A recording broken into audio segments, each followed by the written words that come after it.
مروحة من الشغل تعبانة وهلكانة ومرهقة جدا جدا. اتفاجئت بابن أختي موضب كل حاجة وقاعد مستنيني، واتصدمت من شكله اللي أنا شفته بجد. كان الموضوع بالنسبة لي مفاجأة، وعمري ما تخيلت إنه ممكن يعمل كده في يوم من الأيام. والصراحة كنت محتاجة كل اللي كان بيحصل. صاحبة القصة بتقول: اسمي خلود، عندي 37 سنة، متطلقة بقالي 9 سنين.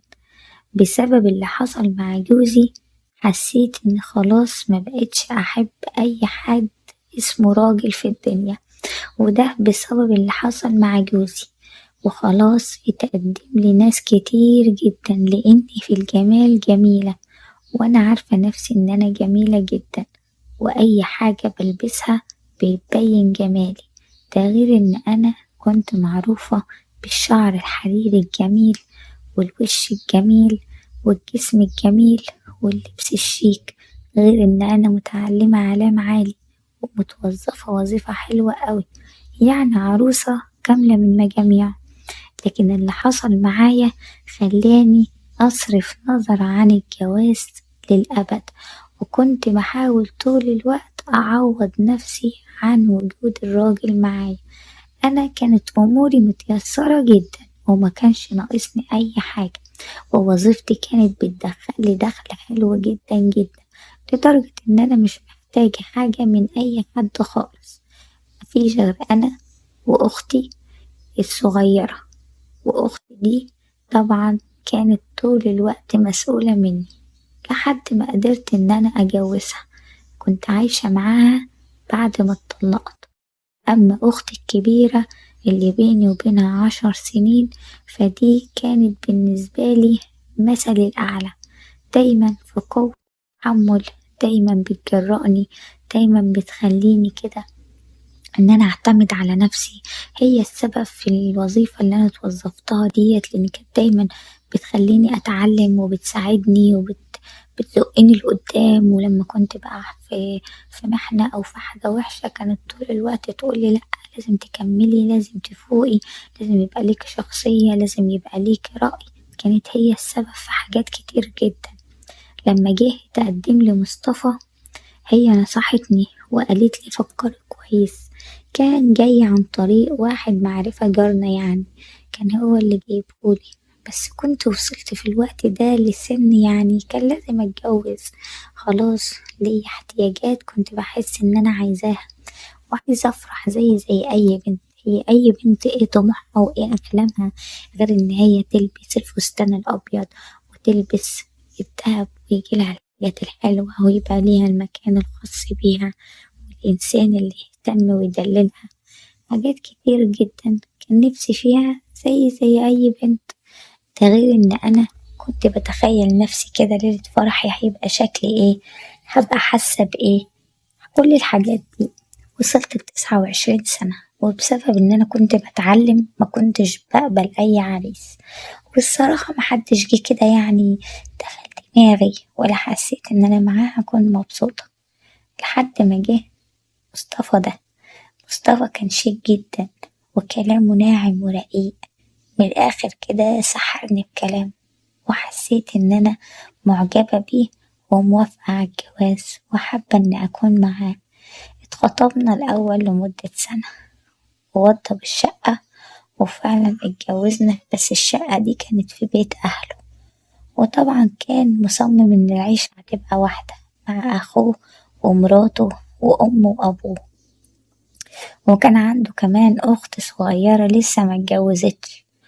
أنا ما كانش عندي مشكلة بالنسبة لي، بس كنت معرفاه إن أنا بشتغل وإن أنا هكمل في وظيفتي زي ما أنا، وكان موافق، وكانت الأمور حلوة جدا. وأي حاجة كنت بقوله عليها أو بطلبها منه كان بيبقى موافق وما كانش بيعترضني أبدا.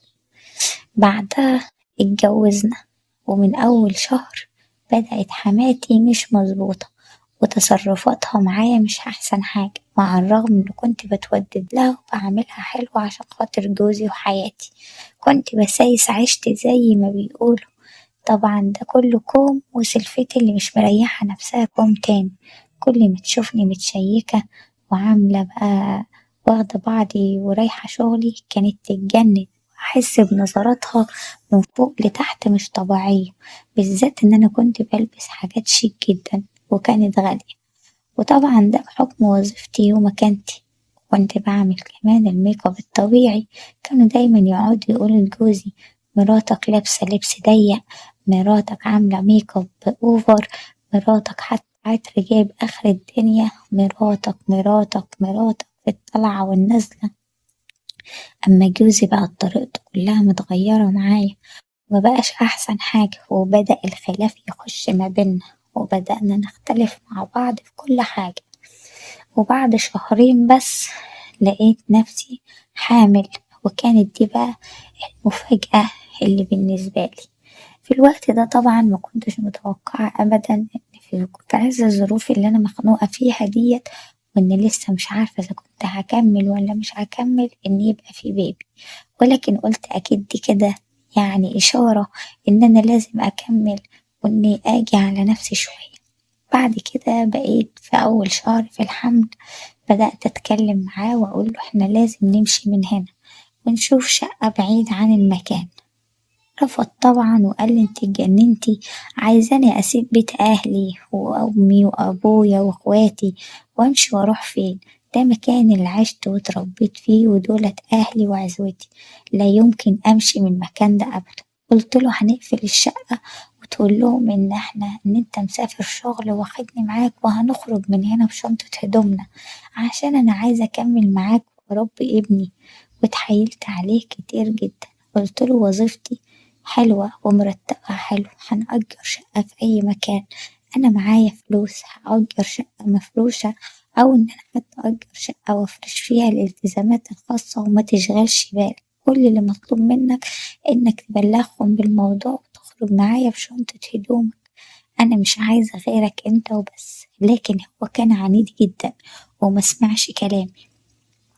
وفي الوقت ده كنت بروح شغلي عادي، وفي يوم حصل مشاجرة بيني وبين سلفتي، وده كان بسبب إن أنا مقصرة في شغل البيت، وده كان بحكم تعبي وأنا حامل ووظيفتي، وما كنتش بقدر أوفي كل الالتزامات، وحصل بينا خلاف لدرجة إن هي تطاولت عليا، وطبعا هنا تعبتني جدا.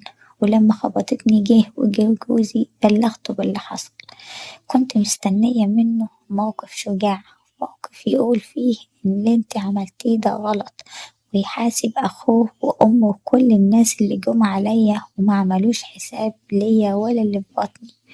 المهم لقيت رده بارد جدا وأسلوبه كان في منتهى الاستفزاز، ولقيت إن أنا مش فارقة معاه، ومن اللحظة دي اتأكدت إن أنا بالنسبة له ولا حاجة. لقيت نفسي ومن غير ما أحس بقول كلام صعب جدا أي ست تقوله لجوزها، ما أقدرش أقول إنه كان صح، لكن ده كان بحكم الموقف اللي أنا كنت فيه. بعدها طبعا بدأ إن هو يعمل زي ما مرات أخوه عملت، وبدأ إن هو يكمل أسلوب الضرب والأسلوب الغير راقي. تعبت جدا وافتقدت طبعا الجنين، لأني مقدرتش أكمل في الموضوع، كان غصب عني. بعد اللي حصل بينا ده قررت إن مستحيل أكمل معاه ولا أعيش. طبعا دخلنا في مواويل كتير جدا عشان أقدر أخد حاجتي وعفشي وحقوقي وكل المستحقات بتاعتي، ولكن أنا ما كنتش باخدهم عشان بس دول حقي، ولا محتاجاهم عشان أخد حقي منه وأثبت بيني وبين نفسي إن أنا صح. وأخدت بعضي ورحت أجرت شقة وقعدت فيها، وبعد ما أخدت منه حاجتي كنت فرشت كل حاجة وظبطت عيشتي وبروح شغلي ودنيتي أحسن حاجة. اتقدم لي بعده رجالة كتير، لكن أنا اللي قررت إن أنا أعيش لنفسي كده وبس، ألبس وأخرج وأكل وأشرب وأروح وأجي، ومش محتاجة لأي راجل يتحكم فيا، وشلت فكرة إن أنا أتجوز دي تماما. طيب لما كنت بقى انتي بتحسي في وقت من الأوقات إن انتي في احتياج بتعملي ايه؟ كنت بعمل كل حاجة ممكن تتخيلوها، غير إن أنا أرتبط بحد. في يوم طبعا كنت قاعدة واخدة راحتي خالص خالص، لأن كان بيبقى ليا الوقت المناسب ليا اللي كنت برتاح فيه وبهدي نفسي وبعرف ازاي اتعامل. لكن في الوقت ده كان ابن أختي عنده 24 سنة وكان لسه متجوزش، خطب قبل كده ولكن محصلش بينه وبين خطيبته تفاهم كفاية وعشان كده سابته. وفي الوقت ده كان متخانق مع والدته بسبب مشوار الخطوبة وسابها وجه قعد عندي، وكلمتها وقلتلها سيبيه يقعد براحته، أنا هشوفله شغلانة حلوة جدا غير الشغل اللي هو فيه ده ومرتبة أحسن عشان يقدر يكون نفسه بأسلوب أحسن من كده، وما تضغطيش عليه وسيبيه قاعد براحته. الشقة عندي ما كانتش كبيرة أوي، يعني أوضتين صغيرين لكن كنت منظماهم بطريقة حلوة جدا. فطبعا ده كان هو السبب اللي أنا كنت يعني قاعدة واخدة راحتي ومش واخدة بالي منه. في يوم طبعا كنت على الآخر خالص وكنت حاسة إن أنا تعبانة بطريقة جامدة، لأن بعد سن ال35 لأي ست بيبقى وضعها مختلف تماما، وكل حاجة كانت بتبقى بتجربها أو بتحسها تحت السن ده بيبقى مختلف بعد السن ده. فكان صوتي عالي، ففي الوقت ده هو شافني وحس بيا، فمن بعدها لقيت نظراته ليا مختلفة تماما. ده غير ان انا كمان كنت متعودة اقعد في البيت براحتي جدا، لقيت نظراته ليا مختلفة وبدأ ان هو يتكلم معايا وبدأت اتكلم معاه بصراحة وقلت له. قال لي ليه رافضة الجواز؟ قلت له عشان اللي انت عارفه ده كله، وانا بعمل كده عشان امشي اموري لاني مش عايزة ألجأ لأي شخص يتحكم فيا. لقيته هو كمان بيشيل كل التكاليف اللي بينا وبيكلمني بصراحة، بيقولي أنا كمان بيجيلي وقت وببقى غصب عني، عشان كده كنت حابب أتجوز وأكمل حياتي وأعمل أسرة وبيت، ولكن مع الأسف خطيبتي مفهمتنيش لما حاولت أجرب، وهو ده كان سبب الخلاف الأساسي. قلتله يعني إيه؟ قالي يعني كنت حابب أتعرف على كل حاجة وأقرب منها وتفهمني، ولكن هي مرضتش إن هي تفهمني وكانت دايما متسلطة وعنيدة، وأي حاجة أقولها عليها كانت تعمل عكسها على طول، تخرج من غير ما تقولي، تلبس حاجات مش عايزها، تعمل أفعال مش حاببها، وده دايما اللي كان بيخش بينا يعني سبب خلاف. وفضلنا نتكلم اليوم ده لحد الصبح، لدرجة إن أنا كنت قايمة متأخرة ورايحة الشغل وفضلت هناك وقت طويل وكنت راجعة مرهقة جدا. رجعت البيت اتفاجئت بكل اللي هو عامله، لقيته مزين لي البيت كله وما كنتش فاكرة إن اليوم ده عيد ميلادي غير لما هو فاجئني جايب لي هدية حلوة وشيك أوي. والغريبة إن الهدية دي كانت حاجة خاصة بيا أنا كست، وصمم إن هو يشوفها، وأنا مش عارفة ليه كانت عندي الإرادة إن أنا فعلا أجربها.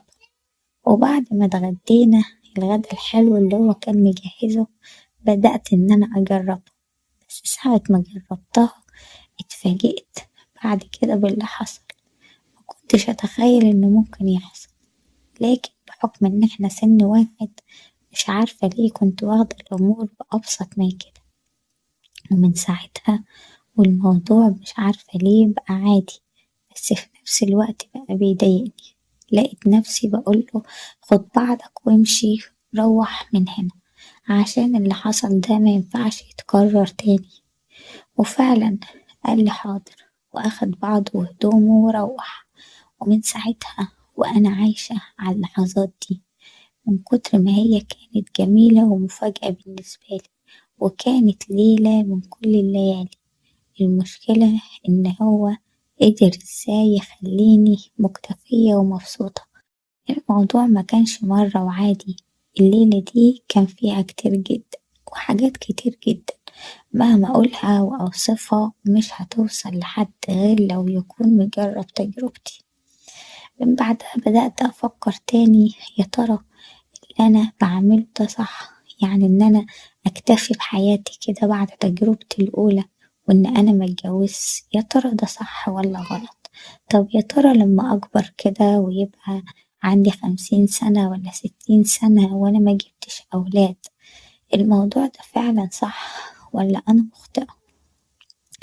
بقت عندي زي حاجة كده مخوفاني بسبب تجربتي الأولى، وطول الوقت بكلم نفسي بيني وبينها وبقول مش عارفة أعمل إيه. كان معايا حد في الشغل هيتجنن وإنه أوافق عشان نتجوز، ولكن هو الصراحة كان متجوز، وأنا بالنسبة لي الموضوع يعني خايفة من الوحدة وخايفة من الأيام.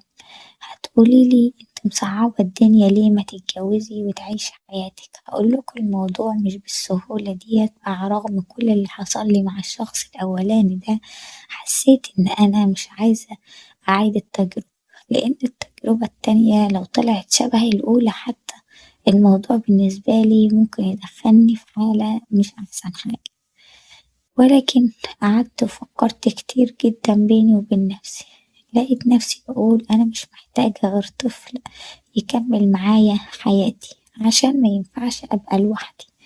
ووافقت إن أنا أرتبط بزميلي ده في الشغل بس من غير ما حد يعرف، واتجوزنا رسمي. وبعد 6 شهور بقيت حامل، ومن ساعتها وأنا قررت إن كل واحد فينا يروح لحاله. أولا ما كنتش راضية أبدا عن طريقة الحياة اللي هو عايشها معايا، مجرد إن يجي يقعد معايا يوم ويوم لأ، كام ساعة وياخد بعضه ويجري زي اللي مستخبي من حاجة، خايف تليفونه يرن، خايف إن لما الباب بيرن، حياة كده ما كنتش حباها. غير إن أنا كمان كان توتري زايد لما كان حد بيقولي أجيلك أو إن هو يفاجئني بوجوده. في الوقت ده طبعا يوم جه عليا واحنا بنتكلم، لكن هو قال لي نكمل حتى لما تولدي وكده واطمن عليكي، وبعد كده لو عايزة تسيبيني ما عنديش مشكلة. وقدر يقنعني ان احنا نكمل الفترة دي مع بعض. ولكن في يوم باب الشقة خبط واحنا كنا قاعدين مبسوطين وواخدين راحتنا، فتحت الباب لقيته ابن اختي، واتفاجئت بان هو جايلي مفاجأة. ولما دخل اتفاجئت بوجوده عندي. طبعا في الوقت ده كان ما يعرفش حاجة لا هو ولا أختي. الولد فاجئني بوجوده، لكن أنا اضطريت أقوله إن هو جوزي عشان الحمل والوضع اللي أنا بقيت فيه. وساعتها بقى لقيت ابن أختي اتضايق مني بطريقة غير عادية، وشفت في عينه نظرة غضب وزعل جامد. بعد كده راح قال لمامته، وساعتها لقيته جاي بيقولي تاني يوم لو ما وافقتيش على اللي أنا عايزه منك، لأن أنا من ساعتها مش قادر أنساكي ومش قادر أكمل كده. كل يوم بفتكرك قبل ما أنام، وكل يوم بيحصل بينا اللي حصل حتى لو انتي مش موجودة، وبفكر دايما في كل كلامك وفي كل حركاتك وفي كل حاجة كنت بتعمليها. أنا مش عارف أكمل، ما كنتش عارف إن ممكن أحبك كده، وإن الموضوع ممكن ياخد معايا شكل مش كويس خالص. المهم جيت حاولت أتكلم معاه وأشرح له وأفهمه إن اللي حصل ده كان غلطة مش أكتر، وإن ما ينفعش إن أنا أستمر فيها أو حتى أفكر أعيدها. ولكن هو كان بيرد عليا بعصبية جامدة جدا وبيقولي لأ، الغلطة دي لازم تتكرر، وإلا هعمل حاجات تزعلي منها وما تقدريش إنك انتي تسامحيني عليها.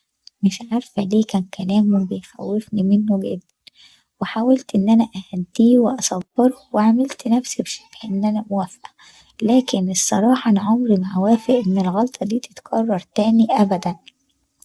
وعشان كده طول الوقت بيحاول إن هو يضايقني. فكرت كتير إن أقوله مامته على اللي بيحصل، ولكن فكرت قلت طب هقول إيه؟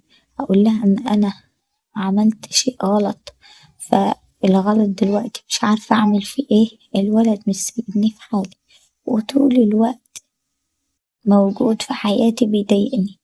وفي نفس الوقت لا أقدر أقول لجوزي حاجة ولا أقدر أقول لمامته حاجة، وهو مش عايز يسيبني في حالي. ما أقدرش أقول لكم إن أنا نفسي ما قدرتش أنسى الليلة دي من كتر ما كانت غريبة جدا، ولكن في نفس الوقت مقدرش إن أنا أقررها أو أفكر إن هي تنعاد، بس مش عارفة أعمل معاها إيه أو أتصرف إزاي أو إيه اللي أنا ممكن أعمله.